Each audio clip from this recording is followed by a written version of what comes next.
Hello, amazing viewers. Welcome back to the channel. I'm so glad you're here for today's story, one that's packed with drama, heartwarming moments, and a surprising twist that you won't see coming. Before we dive in, don't forget to hit that like button, subscribe, and share your thoughts in the comments below. Let us know where you're watching from, your cozy living room, a bustling cafe, or even an airport waiting lounge. Let's jump right into it. The airport terminal buzzed with activity as passengers prepared for their journeys. Among them was a young woman named Amina, her long brown hair tied back into a neat ponytail, her sharp yet kind features reflecting the excitement and nerve she carried. Dressed in a simple navy blazer and slacks, she radiated an air of professionalism and warmth. For Amina, this flight wasn't just a trip, it was the bridge to her future. A career-defining interview awaited her in Los Angeles, and she was determined to make her family proud. As the passengers began boarding the plane, a figure shuffled quietly through the jetway, drawing a few uneasy glances. It was Amy, a frail woman with tangled, unkempt hair streaked with gray, her thin frame swaddled in an oversized, threadbare coat with holes in the sleeves. Her jeans were faded and torn, not the kind that's fashionable, but the kind that spoke of years spent weathering the elements. Dirt smudged her gaunt face, and her hands, calloused and rough, clutched tightly onto a small, battered bag that appeared to hold all her worldly possessions. Despite her disheveled appearance, there was something gentle in the way she moved, her eyes scanning the rows of seats nervously, hoping she wouldn't be a bother. The luxurious first-class cabin gleamed under soft lighting, its cushioned leather seats a stark contrast to the rest of the plane. Among the seated passengers was a man who, at first glance, exuded wealth and refinement. He wore a perfectly tailored charcoal suit, his polished leather shoes glinting faintly as he adjusted his silver cufflinks. His name was Mr. Anderson, and his slicked-back hair, neatly trimmed beard, and expensive cologne painted the picture of a man who had everything, except perhaps compassion. As Amy approached her assigned seat, 3A, Anderson's eyes narrowed. He sat in the aisle seat next to her spot, his entire posture shifting as if her mere presence was an affront. His lip curled in disdain, his piercing gaze traveling from her muddy sneakers to the frayed edges of her coat. "Whoa, whoa, whoa," Anderson barked, his voice loud enough to turn heads across the cabin. "What do you think you're doing?" Amy flinched, gripping her ticket tighter. This is my seat," she murmured, her voice barely above a whisper. "Your seat?" he scoffed, leaning back in exaggerated disbelief. "No way! There's no chance someone like you could afford a first-class ticket." His words dripped with venom, and the nearby passengers exchanged uneasy glances. The flight attendant, a petite woman with a poised demeanor, hurried over. "Is there a problem, sir?" Anderson didn't hesitate. "Yes, there's a problem. This bum is trying to steal a first-class seat," he sneered, gesturing dismissively at Amy. "Just look at her. She clearly doesn't belong here." Amy stood frozen, her cheeks flushing with embarrassment as the attendant gently took her ticket. After a quick scan, the attendant nodded firmly.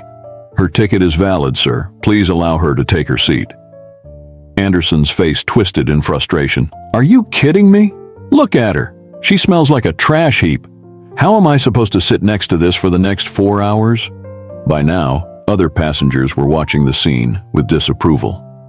A businessman in the row behind shook his head in disgust, and a young couple across the aisle exchanged whispered comments. Despite their silence, the judgment in their eyes was directed not at Amy, but at Anderson. "Sir," the attendant said firmly, her patience visibly thinning, "this is a fully booked flight. Either you let her sit or I'll have to call security." "Fine," Anderson snapped, shoving his designer bag under the seat with unnecessary force. "But don't blame me if I catch something sitting next to her." Amy lowered herself into her seat carefully, her hands trembling as she placed her bag beneath her feet. She stared out the window, willing herself to disappear, while Anderson continued to mutter insults under his breath. "You don't smell," a soft voice interjected. Amy turned her head to see a young woman smiling at her from across the aisle. It was Amina. Her warm brown eyes met Amy's, and she added reassuringly, "And you have just as much right to be here as anyone else." Amy's lips quivered as she attempted a smile. "Thanks," she whispered. Anderson, however, was far from done. "Would you two keep it down? It's bad enough I'm stuck next to this walking biohazard. I don't need a running commentary on top of it." Amina shot him a sharp glance, but held her tongue. She turned her attention back to Amy, sensing the older woman's unease. "Don't listen to him," Amina said gently. "He doesn't speak for the rest of us." For the next few hours, while Anderson huffed and grumbled in his seat, Amina and Amy talked quietly. Amina shared her excitement about the upcoming interview, her voice brightening as she described the company's mission to help those in need. Amy, in turn, opened up about her past, hinting at struggles that had shaped her life. Little did anyone know, this flight was more than just a journey. It was a test of character. Among the passengers was a woman who would play a pivotal role in shaping the future of two of these travelers. And while Anderson's arrogance and cruelty had already alienated the other passengers, Amina's kindness had quietly begun to shine through, setting the stage for a life-changing revelation. The soft hum of the plane's engines served as a backdrop to the tension building in first class. Anderson, sharp-featured and impeccably dressed, lounged arrogantly in his seat, oozing confidence from every fiber of his tailored charcoal suit. His slicked-back hair gleamed under the cabin lights, a perfect match to his air of superiority. Yet, his piercing eyes narrowed with distaste as they landed on Amy. Amy, a stark contrast to the polished elegance of her surroundings, stood near seat 3A, clutching a crumpled boarding pass. Her oversized coat hung limply from her slight frame, its once blue fabric faded to a dingy gray. Her wiry hair spilled out from beneath her knit cap, strands clinging to the dirt-smudged contours of her face.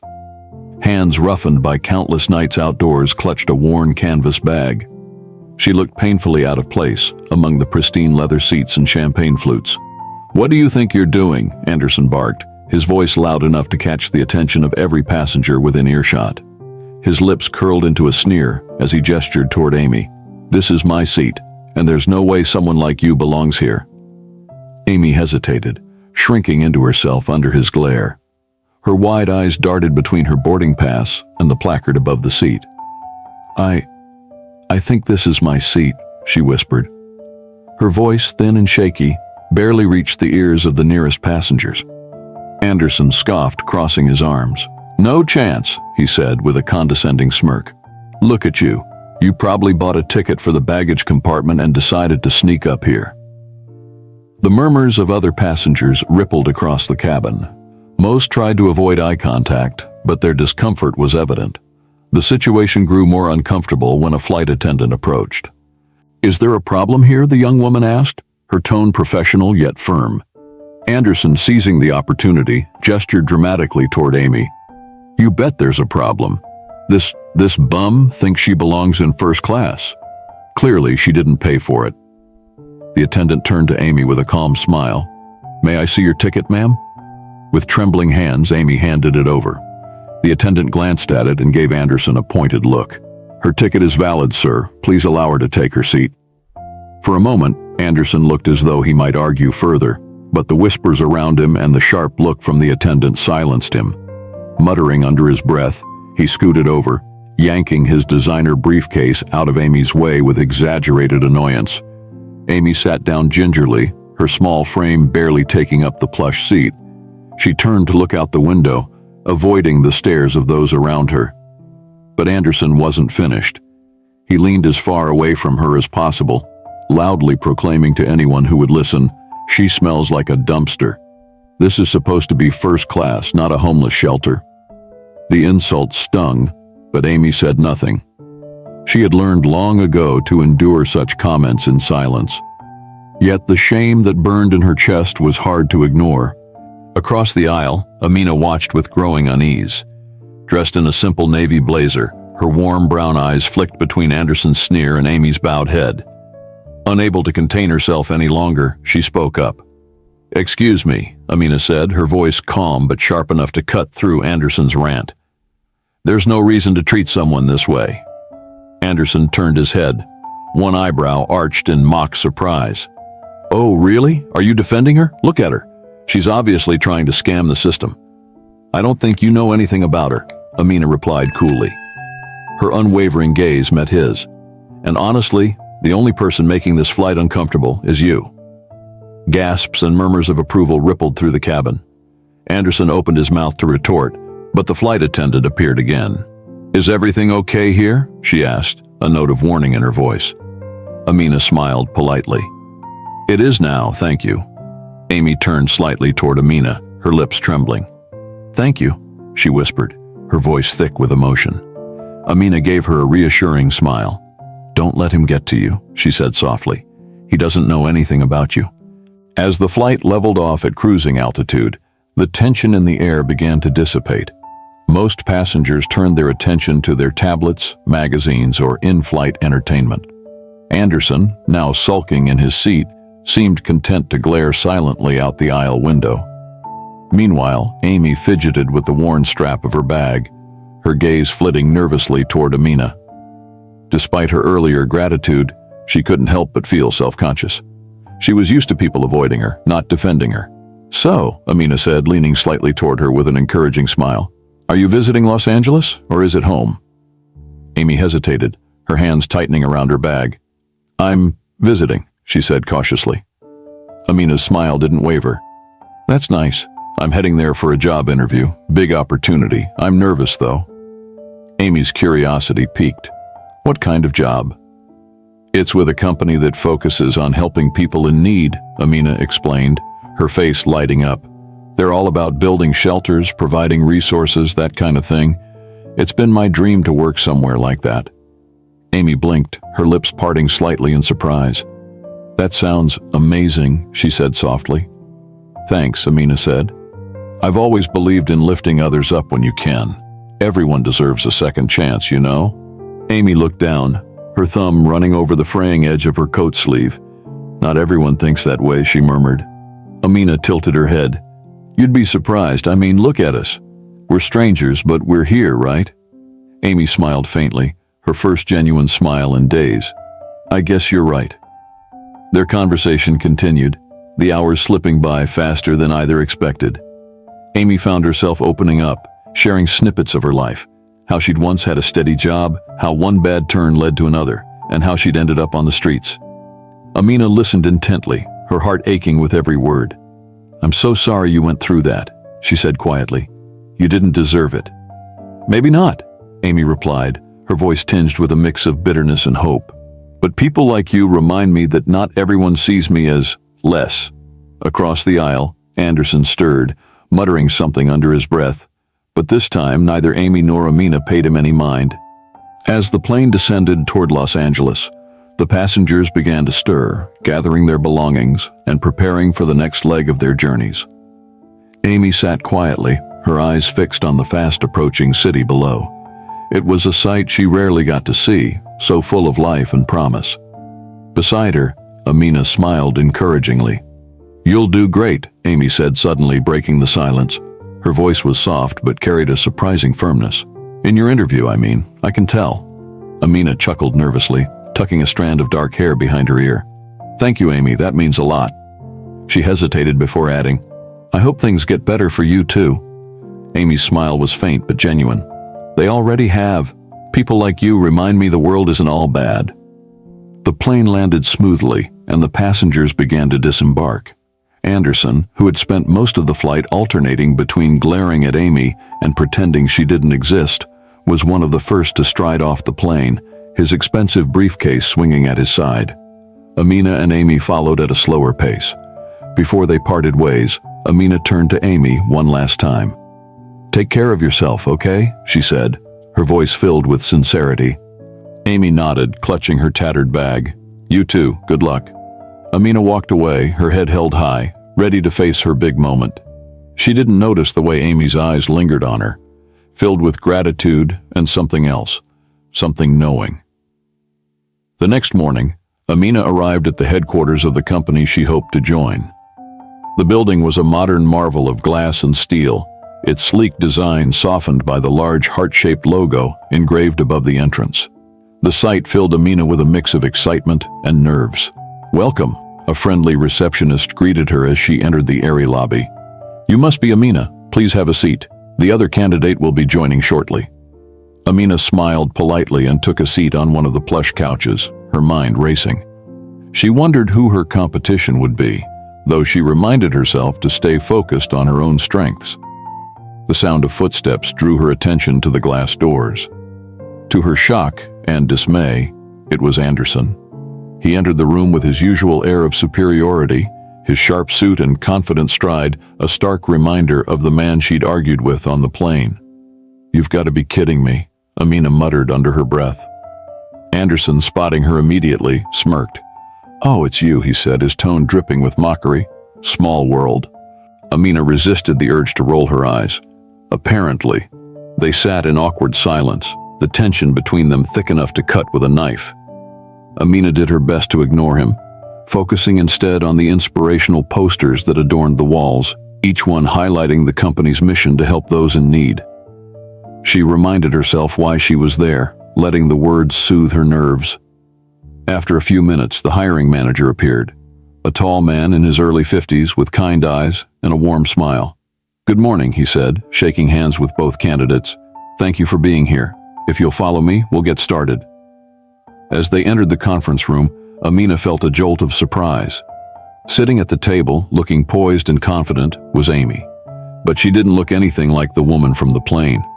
Her hair was clean and styled neatly, and she wore a crisp white blouse and tailored slacks that fit her perfectly. Her posture was straight, her hands resting calmly on the table. Amina blinked, her mind racing. "Is that Amy?" She wanted to speak but held her tongue, unsure of what to say. Anderson, however, froze in his tracks, his face going pale as recognition dawned on him. "Wait," he stammered, pointing a shaky finger at Amy. You're... Amy smiled, her expression unreadable. "Nice to see you again," she said coolly. The hiring manager glanced between them, looking amused. "Ah, you've already met Amy," he said. "She's one of our senior team members and will be sitting in on the interviews today." Amina's jaw nearly dropped, but she quickly composed herself. Anderson, on the other hand, looked like he'd swallowed a lemon. I didn't realize," he said, his voice faltering. Amy's smile widened slightly. "It's always interesting to see how people behave when they think no one's watching." Anderson opened his mouth to respond, but the hiring manager clapped his hands together, signaling the start of the interviews. "Let's get started, shall we?" Anderson went first, launching into an elaborate presentation of his credentials. He spoke with confidence about his leadership skills, his experience managing large teams, and his ability to meet ambitious goals. His polished delivery was impressive, but his answers to questions about the company's mission felt rehearsed. "I believe in helping people," he said, his tone measured. "But let's be honest, real change comes from leadership and results. That's where I excel." Amy sat silently, her face revealing little, though Amina noticed the way her gaze sharpened during certain parts of Anderson's speech. When it was Amina's turn, she took a deep breath and spoke from the heart. She shared her passion for helping others and her desire to make a real difference in the world. She talked about her family's sacrifices and how they had inspired her to pursue a career where she could give back to those in need. "What motivates me most," she said, her voice steady, "is knowing that I can be part of something bigger than myself. This company doesn't just talk about change, it makes it happen. And that's the kind of work I want to dedicate my life to." When she finished, the room was silent for a moment. Then Amy nodded, a faint smile playing on her lips. The hiring manager looked equally impressed. "Thank you, Amina," he said. "That was inspiring." The tension in the room was almost tangible as the interviews concluded. Amina's heart raced, though she did her best to remain composed. Anderson sat stiffly, his usual air of confidence now tinged with unease. Meanwhile, Amy, seated at the far end of the table, appeared calm and poised, her presence commanding, but not overbearing. The hiring manager leaned forward, his fingers interlocked as he addressed both candidates. "Thank you both for your time and thoughtful responses. Before we make our decision, there's someone I'd like you to meet." He turned to Amy. "Would you do the honors?" Amy nodded, standing gracefully. Her heels clicked softly against the polished floor as she left the room. Amina watched her go, a flurry of emotions churning inside her. Anderson, on the other hand, sat rigid, his hands gripping the armrests of his chair as though bracing for impact. Moments later, Amy returned, and behind her walked a woman dressed in clean, professional attire. At first glance, Amina didn't recognize her. Then her eyes widened in shock. It was the flight attendant from the plane. "Hello again," the woman said with a polite smile, her tone neutral but firm. Anderson's face turned an alarming shade of red. "What is this?" he sputtered, his voice rising. Amy gestured for the flight attendant to take a seat at the table. "I thought it would be helpful to hear firsthand from someone who witnessed the way you both handled yourselves in an unfiltered setting." Anderson's mouth opened and closed like a fish out of water. Amina, meanwhile, remained silent, her hands resting calmly on her lap. The flight attendant began, her voice measured and precise. "During the flight, I observed a situation that tested both of your characters. Mr. Anderson, you repeatedly made demeaning remarks toward a fellow passenger, even after being asked to stop.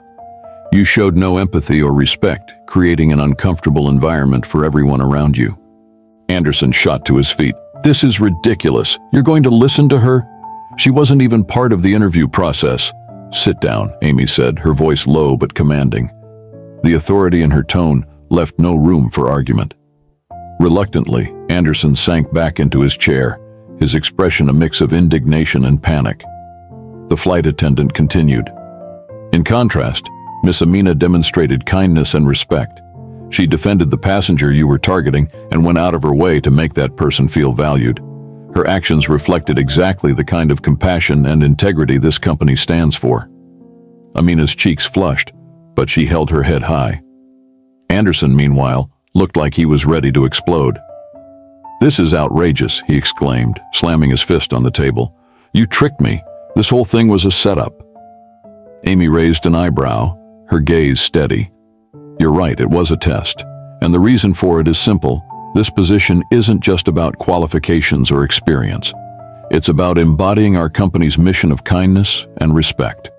We needed to see how you treated someone you thought couldn't offer you anything in return." The room fell silent. Anderson sat fuming, his fists clenched, while Amina glanced between Amy and the hiring manager, her heart pounding. The hiring manager cleared his throat. "Thank you for your input," he said to the flight attendant, who nodded politely and left the room. He then turned back to the candidates. "After careful consideration," he said, his gaze sweeping across the room, "we've made our decision." Anderson straightened in his seat, his usual arrogance returning as he smoothed his tie. Amina clasped her hands together, her breath hitching. "The vice president position," the manager continued, "will be offered to Amina." For a moment, Amina couldn't process the words. Then they hit her like a wave. She had done it. "Thank you," she managed, her voice trembling with emotion. "I promise I won't let you down." "You've more than earned it," Amy said, her smile warm and genuine. Anderson, however, wasn't done. He shot to his feet, his face contorted with rage. "This is absurd. I'm far more qualified than she is. You're letting some sob story and a staged test decide this?" Amy rose to her feet, her calm demeanor unshaken. "Mr. Anderson, your behavior during the flight revealed more about your character than any resume ever could. This company doesn't just talk about values, we live them, and you've shown that you don't align with them." The hiring manager gestured toward the door. "Security will escort you out. Good luck in your future endeavors." Anderson stormed out of the room, his footsteps echoing down the hall. As the door closed behind him, Amina let out a breath she hadn't realized she was holding. Amy walked over to her, placing a hand on her shoulder. "Congratulations," she said warmly. "You're going to do amazing things here." Tears welled in Amina's eyes. "Thank you," she whispered, "for everything." Amy smiled. "You earned it." A month later, Amina was settling into her new role as Vice President of Community Outreach. Her days were filled with meaningful work, building programs to help the homeless, organizing fundraisers, and spreading the company's message of compassion. One afternoon, she was reviewing proposals when there was a knock at her door. "Come in," she called. The door opened, and Amy stepped inside. She looked radiant, her warm smile lighting up the room. "Amy," Amina exclaimed, rising from her desk, "what brings you here?" "I wanted to thank you," Amy said, her voice filled with emotion. You reminded me that kindness still exists. And because of you, I've started volunteering at one of our shelters. It's been healing." Amina smiled, her heart swelling with pride. "You don't have to thank me, Amy. You're the one who inspired me."